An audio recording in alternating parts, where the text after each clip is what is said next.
अगर मार्क्स ने कहा धर्म एक अफीम है जो गरीबों को पिला दी जाती है, एकै मोरो राम नाम धन एकै मोरी आशा। हम सबसे युवा देश और सबसे प्राचीन सभ्यता है। इसलिए नहीं कि बड़ा बड़ा इलाका अलेक्जेंडर द ग्रेट की तरह कब्जा कर लिया।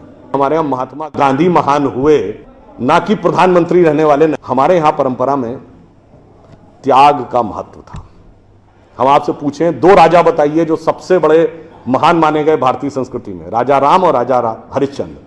दोनों इसलिए कि त्याग किया, इसलिए नहीं कि बड़ा बड़ा इलाका अलेक्जेंडर द ग्रेट की तरह कब्जा कर लिया। अब मैं एक आपको उदाहरण देता हूं, वो त्याग कैसे समाज में रचा बसा था। संत कबीर जुलाहा थे, आज की परिभाषा के अनुसार ओबीसी। जब उनके बेटे ने भगवान के भजन की बजाय पैसा कमाना शुरू किया तो कबीर ने क्या कहा? उनके बेटे का नाम था कमाल। उन्होंने कहा, बूढ़ा वंश कबीर का उपजा पूत कमाल, और हरि का भजना छोड़ के घर ले आया माल। यानी उन्होंने उसको डिस्कार्ड किया। आप त्याग में रह के दिखाएंगे। अब आप आइए, मीराबाई राज परिवार की थी आज के हिसाब से, फॉरवर्ड। और उन्होंने क्या कहा? पायो जी मैंने राम रतन धन पायो, और जन्म जन्म की पूंजी पाई बाकी सबे लुटायो। हमारे पूज्य संतों में से एक हुए संत रविदास, काशी के रहने वाले थे। उनके पास भगवान राम की एक मूर्ति थी। काशी नरेश उनके पास गए, कहा जाता था इतनी सिद्ध मूर्ति है, आप कृपया इसे मुझे दे दीजिए। ऐसी मूर्ति राजा के पास होनी चाहिए राजभवन में, ना कि इसमें मैं इस मूर्ति के वेट का 10 गुना सोना आपको दे दूंगा। उन्होंने मना कर दिया। उन्होंने कहा जी इसके वेट का 100 गुना सोना दे दूंगा। उन्होंने मना कर दिया।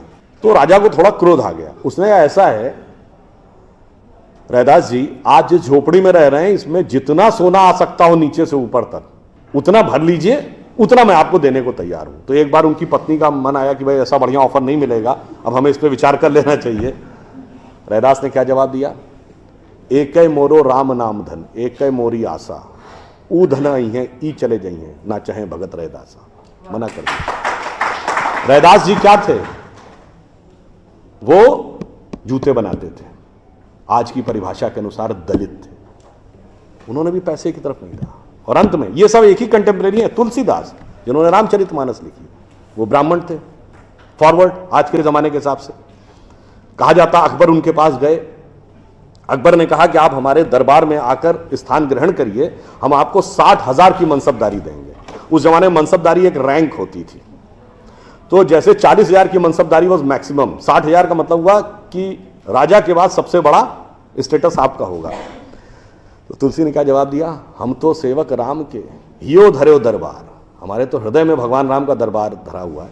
तुलसी का अब होएंगे नर के मनसबदार। ये मैंने क्यों बताया?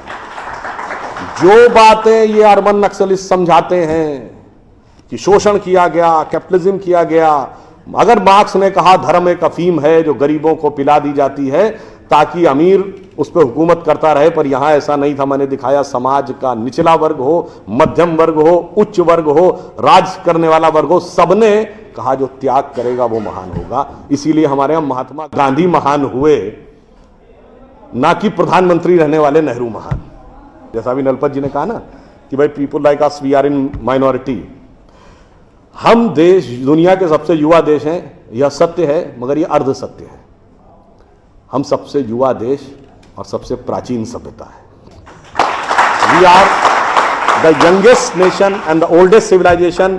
तो एक गौरवशाली हमारा भूतकाल है और एक शानदार भविष्य है जो हमारी प्रतीक्षा कर रहा है। बस बीच के इस माया के प्रपंचों को से हम बचे रहें तो कहीं कोई संदेह नहीं। एक पंक्ति कहकर समाप्त करूंगा कि गौरवशाली था भूत, भविष्य भी महान है, अगर संभालें आप उसे जो वर्तमान है। धन्यवाद।